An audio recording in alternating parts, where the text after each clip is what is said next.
Namaste and good afternoon to you all. My name is Bodhraj Gautam, MPhil English Education, second semester, roll number 751534142, Nepal Open University. Today, I have a short presentation in critical discourse analysis is the partial fulfillment of my assessment. So the topic of my presentation is discourses of exclusion. Within this, the text related with it, xenophobia, racism, and anti-Semitism. It was written by Rothwardek.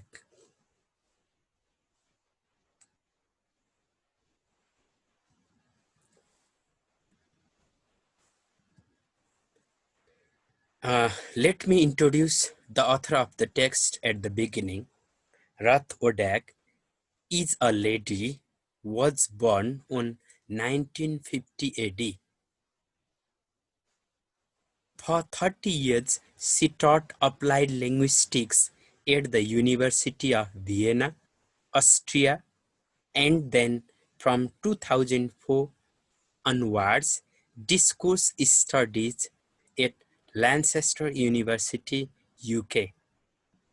She worked on therapeutic discourse in 1986 and gender studies on mothers and daughter with schools in 1986 AD. Since 1980s, she focused more on research into identity politics and the study of racist and anti-Semitic prejudice talk and text and the politics of the past. It means her focus on research is related with sociological aspect and political aspects, and especially related with race, anti-Semitism. The term anti-Semitism I will describe in the next slide. It is related with Jewish, and even in this text, Roth would talk about anti-Semitism, and her study concerned with the possible practical relevance of critical research and formulation of anti-discriminatory guidelines for media and public sphere in Austria. Anti-discriminatory means against the discrimination. Okay, I'm going to talk about some key concepts related with the text. As a result, we will understand the text easily. So let me explain the key concepts of this text. The first one is xenophobia. The term xenophobia is related with fear or hatred of strangers or foreigners. The next term is racism, related with race. The prejudice that members of one race are intrinsically superior to the members of other race, or discriminatory, abusive behavior towards the members of another race. Even in 21st century, even in our society, we can find racism. There is discrimination on the people on the basis of race.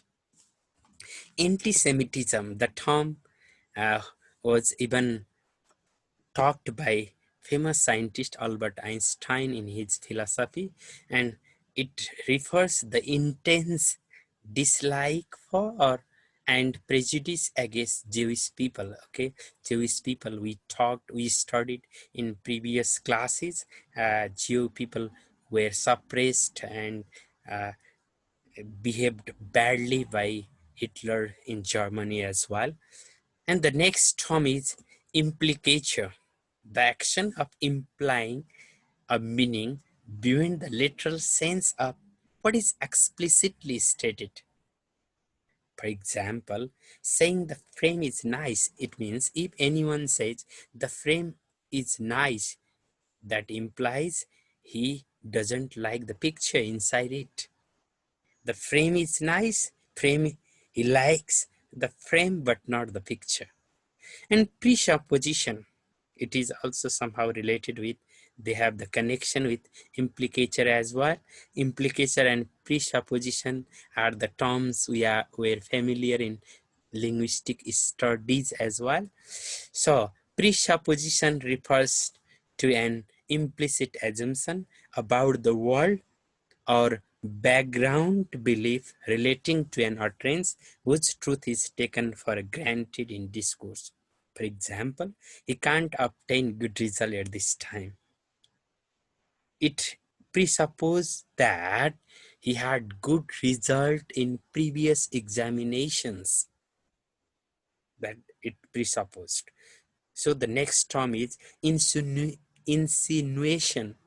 Insinuation means an unpleasant hint or suggestion of something bad. And the last key concepts here even is allusion. Allusion is related with the literary text we have studied.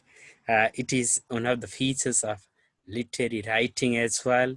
Here, it is an expression designed to call something to mind without mentioning it explicitly, not clearly. An indirect or passing reference, for example, an illusion of Shakespeare. Okay, let me explain the text. In the election, Hyder hired Greenberg as a spin doctor from the East Coast and made the propaganda as Greenbergs from East Coast, and Hyder is from the heart of Vienna. Hyder told that someone, Muzikant, who is the competitor of Hyder in the election, called Ariel detergent shop, can have so much dirty linen. Anti-Semitism is a racism without racism, in which the discourse of exclusion become dereferentialized. That means removed from any direct relation with a specific constructed racial subject, race related with, for example, Jews, blacks, Roma, etc. Hyder's propaganda was racism without race. The discursive construction of us and them is the foundation of prejudiced, anti-Semitic, and racist perceptions and discourses. I'm going to give the introduction, especially stating the problem. Odak begins her essay with some of the propaganda slogans and rhetoric in the regional election campaign in Vienna 2001 that I have already discussed in the previous slide as well. In this campaign, Dr. Charles Hayter, then leader of Austrian Freedom Party, employed a coded discourse that we are talking here, which many consider to include anti-Semitic and racist meanings and connotations. However, because of the implicit, not explicit, coded character of these prejudice utterances, Hyder was able successfully to deny having had such intention. Thus, he negated the indirect and implied meanings.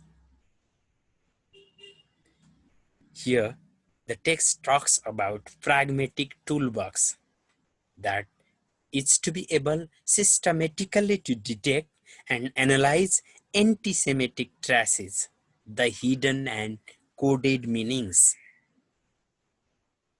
But such a purely cognitive approach is not able to explain the emotional and affective components of anti-Semitic rhetoric, nor the wide range and contextual factors necessary for its mass psychological impact at a specific time in a specific context.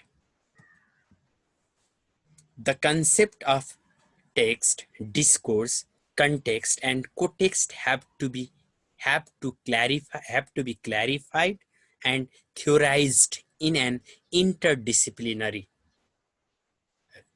framework combining and integrating CDA and pragmatics, critical discourse analysis and pragmatics. An integrative pragmatic and discourse analysis has to be further completed with a range of other linguistic theoretical concepts as well with theories from neighboring disciplines.